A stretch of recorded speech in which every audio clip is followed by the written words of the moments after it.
হঠাৎ করে একদিন দেখি রুকমিনী আমাকে বলছে যে you will not believe see this, যেখানে আমরা যে পুরোটা যেটা বানিয়েছিলাম, যে শুটিংটা করেছি পুরো ছাই হয়ে গেছে। হ্যাঁ,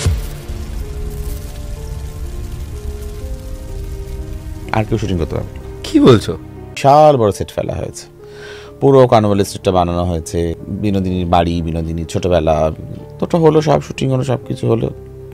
আমি চলেও গেলাম বম্বে। সবাই বলতো উনি যখন পারফর্ম করতেন চৈতন্য মহাপ্রভু, তখন উনি অজ্ঞান হয়ে যেতেন, এবং সেটা শোনা যে উনি ফেন্ট হয়ে যেতেন এবং ওনার মধ্যে একটু ভর হতো বা ইত্যাদি ইত্যাদি। শুটিং টুটিং সব হয়ে গেল, খুব সুন্দরভাবে হলো টলো। প্রথম আমার ফোন এলো যে আমার অ্যাসিস্ট্যান্ট পাওয়ান, যার কথা বলছিলাম, ওনার জ্বর এসছে জানো তো, কালকে কি আইনে কী করে করবে। মানে আচ্ছা জ্বর, কত জ্বর? বলছে 102 মতো। ফোন আসা শুরু হলো, আর একজনের জ্বর, আরেকজনের জ্বর, আরেকজনের জ্বর। ভোর রাত্রেবেলা দেবের ফোন এলো, রুক্মিণীর জ্বর, কারণ জ্বরে কাঁপছে, রুক্মিণী 104 জ্বর। পুরো ইউনিট উল্টে পড়লো, শুটিং বন্ধ হয়ে গেল। Last day of the shoot, সব কিছু স্বাভাবিক, কোনো কিছু না, শীতকাল, ময়দানে শুটিং করছি, হঠাৎ করে তুমুল ঝড়।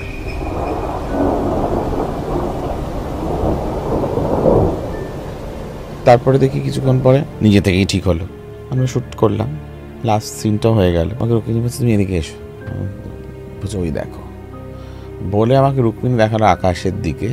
আমি দেখলাম প্রথমবার দুটো রামধনু একসাথে, দুটো রামধনু দেখা যায় না, বলে মানে এটা হচ্ছে ব্লেসিংস ফ্রম গড।